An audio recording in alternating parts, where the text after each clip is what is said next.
Hello friends, स्वागत है आपका आपके अपने YouTube channel online education focus पर। दोस्तों, आज की वीडियो में हम देखेंगे 14 फरवरी 2025 संबंधित जितने भी करंट अफेयर क्वेश्चन बन सकते हैं सबको इस वीडियो में कवर करेंगे। और वीडियो के एंड में मैं आपसे एक क्वेश्चन पूछूंगा जिसका आंसर आपको कमेंट बॉक्स में कमेंट करके बताना है। तो चलिए शुरू करते हैं आज का वीडियो। वीडियो अच्छी लगे तो वीडियो को लाइक करिएगा, शेयर करिएगा, चैनल को सब्सक्राइब करिएगा, बेल आइकन को प्रेस करिएगा। देखिए, फर्स्ट क्वेश्चन है, आईसीसी द्वारा भ्रष्टाचार के आरोप में प्रतिबंधित होने वाली पहली महिला क्रिकेटर कौन बनी? ए मिताली राज, बी एलिस पेरी, सी सोहेली Akhtar, D Smriti Mandhana. Right answer है ऑप्शन सी, सोहेली अख्तर। देखिए, बांग्लादेश की महिला क्रिकेटर सोहेली अख्तर अंतर्राष्ट्रीय क्रिकेट परिषद आईसीसी द्वारा भ्रष्टाचार के आरोप में प्रतिबंधित होने वाली पहली महिला क्रिकेटर बन गई है। 36 वर्षीय क्रिकेटर को 2023 महिला टी20 विश्व कप के दौरान मैच फिक्सिंग का प्रयास करने का दोषी पाया गया, जिसके चलते उन्हें 5 साल का प्रतिबंध लगाया गया है। देखिए, अगला प्रश्न है, इंडिया एनर्जी वीक 2025 का मुख्य उद्देश्य क्या है? ए कृषि नवाचार को बढ़ावा देना, बी वैश्विक ऊर्जा पेशेवरों को एक मंच देना, सी रक्षा क्षेत्र में सुधार, डी डिजिटल भारत पहल। राइट आंसर है ऑप्शन बी, वैश्विक ऊर्जा पेशेवरों को एक मंच देना। देखिए, इंडिया एनर्जी वीक तेजी से ऊर्जा पेशेवरों के लिए एक वैश्विक मंच बन गया है, जहां बहु मिलियन डॉलर के व्यावसायिक सौदे होते हैं और अंतर्राष्ट्रीय सहयोग को बढ़ावा मिलता है। यह आयोजन ऊर्जा उद्योग की पूरी मूल्य श्रृंखला को कवर करते हुए संवाद, नेटवर्किंग और रणनीतिक साझेदारी के लिए एक प्रमुख मंच प्रदान करता है। इसमें 120 प्लस देशों की भागीदारी होती है, जिससे ऊर्जा, नवाचार और सतत समाधानों को बढ़ावा मिलता है। देखिए, अगला प्रश्न है, टीएचडीसी इंडिया लिमिटेड ने हाल ही में किस राज्य में 660 मेगावाट का थर्मल पावर प्लांट शुरू किया? A Madhya Pradesh, B Uttar Pradesh, C Rajasthan, D Gujarat. Right answer है ऑप्शन बी, उत्तर प्रदेश। देखिए, टीएचडीसी इंडिया लिमिटेड ने उत्तर प्रदेश के बुलंदशहर जिले में स्थित Khurja super thermal power plant की 660 मेगावाट क्षमता वाली इकाई का वाणिज्यिक संचालन शुरू कर दिया है। यह उपलब्धि टीएचडीसीआईएल के लिए महत्वपूर्ण है, क्योंकि यह कंपनी की घरेलू थर्मल ऊर्जा क्षेत्र में पहली परियोजना है। इस परियोजना की कुल दक्षता 1320 मेगावाट है। इसमें दूसरी इकाई भी जल्द ही चालू होने की उम्मीद है। देखिए, अगला प्रश्न है, आरबीआई के नए 50 रुपए के नोट पर किस गवर्नर के हस्ताक्षर होंगे? A Urjit Patel, B Shaktikanta Das, C Sanjay Malhotra, D Shashikanta Sharma. Right answer है ऑप्शन सी, संजय मल्होत्रा। देखिए, भारतीय रिजर्व बैंक आरबीआई ने 50 रुपए मूल्य वर्ग के नोट बैंक जारी करने की घोषणा की है, जिन पर नए नियुक्त गवर्नर संजय मल्होत्रा के हस्ताक्षर होंगे। मल्होत्रा ने दिसंबर 2024 में 26वें आरबीआई गवर्नर के रूप में कार्यभार संभाला। उन्होंने शक्तिकांत दास का स्थान लिया। ये नए बैंक नोट महात्मा गांधी नए श्रृंखला के वर्तमान डिजाइन को बनाए रखेंगे, जिससे देश की मुद्रा प्रणाली में स्थिरता बनी रहेगी। महत्वपूर्ण रूप से पहले जारी किए गए 50 रुपए के सभी नोट वैध रहेंगे और कानूनी रूप से मान्य होंगे, जैसे कि आरबीआई ने पुष्टि की है।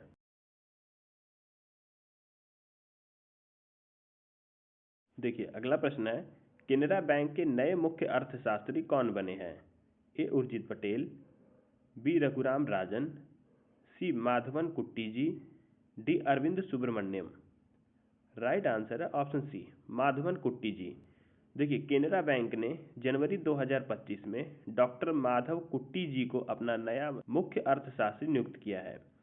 आर्थिक अनुसंधान, बैंकिंग और कॉरपोरेट क्षेत्र में 2 दशक से अधिक अनुभव रखने वाले डॉक्टर माधव कुट्टी बैंक की आर्थिक रणनीति तैयार करने में महत्वपूर्ण भूमिका निभाएंगे। वैश्विक आर्थिक परिवेश में बदलावों को ध्यान में रखते हुए उनकी विशेषज्ञता बैंक के निर्णय लेने की प्रक्रिया को मजबूत बनाएगी। देखिए, अगला प्रश्न है, लोकसभा में कितनी नई भाषाओं के लिए अनुवाद सेवाएं शुरू की गई हैं? ए 4, बी 6, सी 8, डी 10। राइट आंसर है ऑप्शन बी, 6। देखिए, लोकसभा में भाषाई समावेशन को बढ़ावा देने के लिए लोकसभा अध्यक्ष ओम बिरला ने बोडो, डोगरी, मैथिली, मणिपुरी, संस्कृत और उर्दू को अनुवाद सेवाओं में शामिल करने की घोषणा की। इस विस्तार का उद्देश्य सांसदों के लिए संसदीय कार्यवाही को अधिक सुगम बनाना और लोकतांत्रिक भागीदारी को सुदृढ़ करना है। यह पहल भारतीय संविधान की 8वीं अनुसूची में सूचीबद्ध 22 भाषाओं के लिए अनुवाद सेवाएं प्रदान करने की व्यापक योजना का हिस्सा है। हालांकि संस्कृत को शामिल किए जाने पर विवाद भी हुआ, क्योंकि इसकी संवाद क्षमता और आधिकारिक राज्य भाषा के रूप में स्थिति पर सवाल उठाए गए। देखिए अगला प्रश्न है, सृजनम जिसे हाल ही में एम्स दिल्ली में लॉन्च किया गया, किस क्षेत्र में भारत की पहली स्वचालित प्रणाली है? ए जैव चिकित्सा कचरा प्रबंधन, बी कृत्रिम बुद्धिमत्ता आधारित स्वास्थ्य निगरानी, सी स्मार्ट ट्रैफिक प्रबंधन, डी जल शुद्धिकरण तकनीक। राइट आंसर है ऑप्शन ए जैव चिकित्सा कचरा प्रबंधन। देखिए भारत में बायोमेडिकल कचरा प्रबंधन ने एक बड़ा कदम उठाया है। एम्स दिल्ली में सृजनम के रूप में देश की पहली स्वचालित बायोमेडिकल कचरा परिवर्तक प्रणाली शुरू की गई है।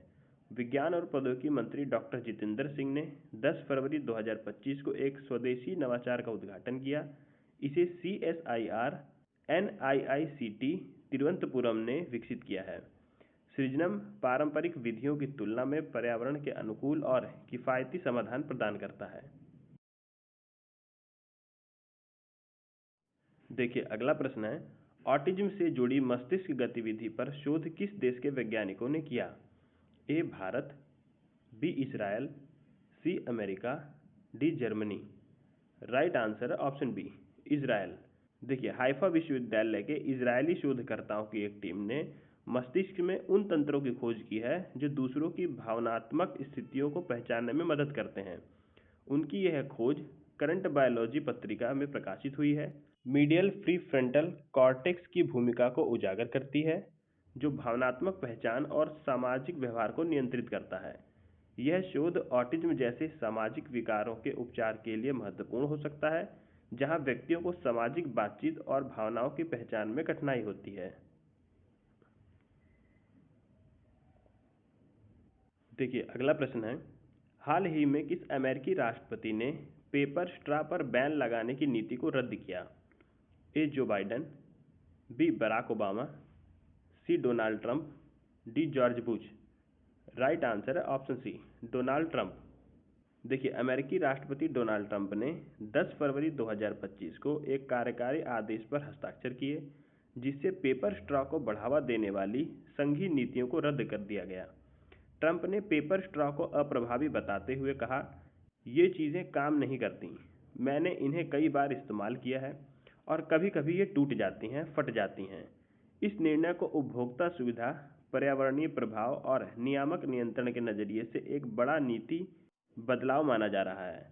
जहां एक ओर पर्यावरणविद इस फैसले का विरोध कर रहे हैं, वहीं दूसरी ओर उद्योग जगत और उपभोक्ताओं के एक वर्ग ने इसका समर्थन किया है।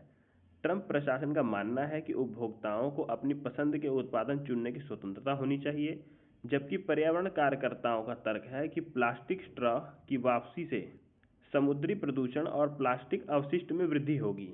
यह फैसला पर्यावरण संरक्षण बनाम उपभोक्ता सुविधा की बहस को फिर से जीवित कर चुका है। देखिए अगला प्रश्न है, the new icon Savarkar and the facts पुस्तक के लेखक कौन है? ए रामचंद्र गुहा, बी अरुण शौरी, सी Shashi Tharoor, D Prashant Bhushan. Right answer है ऑप्शन बी अरुण शौरी। देखिए अरुण शौरी, जो भारत के सबसे सम्मानित बौद्धिक विचारकों में से एक हैं, ने अपनी लेखन यात्रा की सबसे महत्वपूर्ण पुस्तक the new icon Savarkar and the facts लिखी है। यह पुस्तक 31 जनवरी 2024 को प्रभावित हुई और विनायक दामोदर सावरकर की विवादास्पद विरासत पर एक तीखा विश्लेषण प्रस्तुत करती है। इसमें सावरकर के आधुनिक भारतीय राजनीति पर प्रभाव की गहन आलोचना की गई है।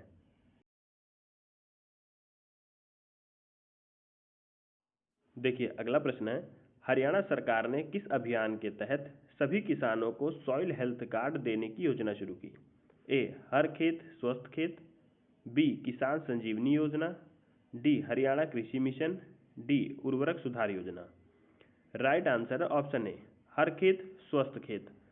देखिए हरियाणा सरकार ने मिट्टी के स्वास्थ्य में सुधार और सतत कृषि पद्धतियों को सुनिश्चित करने के लिए हर खेत स्वस्थ खेत अभियान शुरू किया है।